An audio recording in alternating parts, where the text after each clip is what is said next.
কেউ যদি কোনো হুমকি ধামকি দেয়, দয়া করে থানায় যাবেন, জিডি করবেন, আমাকে জানাবেন, বাকি দায়িত্ব আমার। সামনে রমজান মাস, আমরা হয়তো রমজানে একটা ইফতারের আয়োজন করব, বিভিন্ন ইউনিয়নে ইফতার হবে ইনশাল্লাহ। আর যেটা করব ঈদের পরে, এখন না, ঈদের পরে বাঙ্গালপাড়া মাঠ, বিশ্ব রোডের এখানে আমরা বড় করে 19টা ইউনিয়ন একসাথে একটা বড় জনসভা। আমার শরীরটা বেশি ভালো না, আপনারা তো দেখতেই পাচ্ছেন। আপনারা যারা আশুগঞ্জে থাকেন, আপনারা সরাইলের, বিশেষ করে ওরাইল, পাকশিমুলের কিছু গ্রাম আছে, সেটার অবস্থা আপনারা আশুগঞ্জে থেকে বুঝবেন না। এই গ্রামগুলোতে যাওয়ার ফলে যেটা হয়েছে, ধুলা, প্রচন্ড ধুলা, রাস্তা নাই।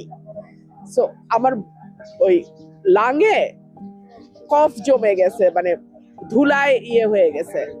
তো আমার কিছু পরীক্ষা নিরীক্ষাও করা দরকার, আমি রাতে ওই কাশতে কাশতে ঘুমাইতে পারি না। সো ঢাকায় যাচ্ছি ইনশাল্লাহ, আমার মায়ের সাথেও দেখা করব, শপথ নেব, আপনাদের সবার দোয়া চাচ্ছি। ইনশাল্লাহ শপথের পরপরই আমি আবার চলে আসব। আর রমজানে ইনশাল্লাহ আল্লাহ যেন আপনাদের সাথে, আমার 19টা ইউনিয়নের সাথে অন্তত একদিন করে হলেও আল্লাহ যেন আমাকে ইফতার আপনাদের সাথে।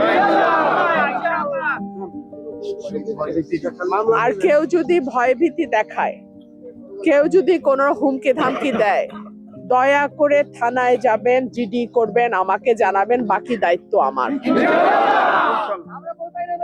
আর যদি কাউকে বিনা অপরাধে কারাগারে থাকে, তার পরিবারকে আমার সঙ্গে যোগাযোগ করতে বলবেন, তাদের জামিনের ব্যবস্থায় কি করা যায়, এইটা আমার লিগ্যাল টিম, আইনজীবীদের যেই টিম আছে আমার সাথে, আমরা বিচার বিবেচনা করে